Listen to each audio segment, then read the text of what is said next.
இன்றே டவுன்லோட் செய்து உங்கள் ஃபேவரட் ஷோக்களை என்ஜாய் பண்ணுங்க. அக்கா, போன காரியம் என்னாச்சு? பஞ்சாயத்துல என்ன தீர்ப்பாச்சு? நமக்கு சாதகமான தீர்ப்பு தானே?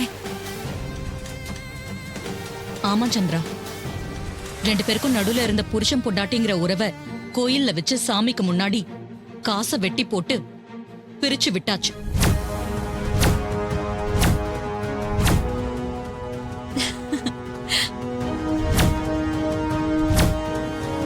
இனிமே அவன் இவளுக்கு புருஷன் இல்ல,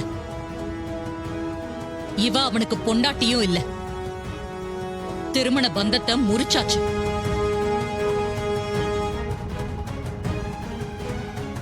அவ இனிமே ரேவதி மேல உரிமை கொண்டாடிக்கிட்டு இங்கெல்லாம் வரவே முடியாது. எல்லாமே முடிஞ்சு போச்சு.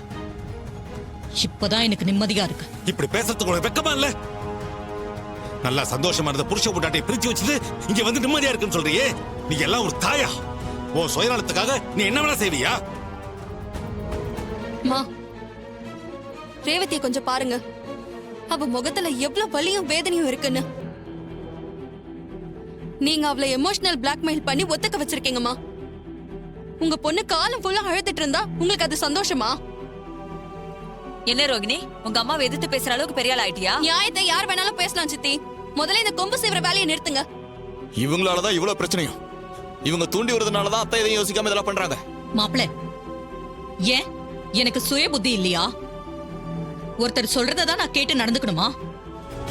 அம்மா, ஏமா இப்படி எல்லாம் பண்றீங்க? அக்காவுக்காக மாமாவை ஏத்துக்க கூடாதா? மாமா நம்ம குடும்பத்துக்கு எவ்வளவு நல்லது செஞ்சிருக்காரு. நீங்க மனசு வச்சா மாமா இங்க திரும்ப வந்துருவாரு. கொஞ்சம் கன்சிடர் பண்ணுங்கம்மா. பாத்தியாக்கா, வீடே உனக்கு எதிர்ப்பா இருக்கு. அந்த அளவுக்கு எல்லாரோட மனசை மாத்தி வச்சிருக்கா அந்த டிரைவர் பையன்.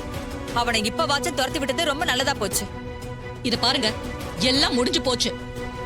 இனிமே இத பத்தி யாரும் பேச வேண்டாம். எல்லாரும் போய் அவங்க வேலையை பாருங்க.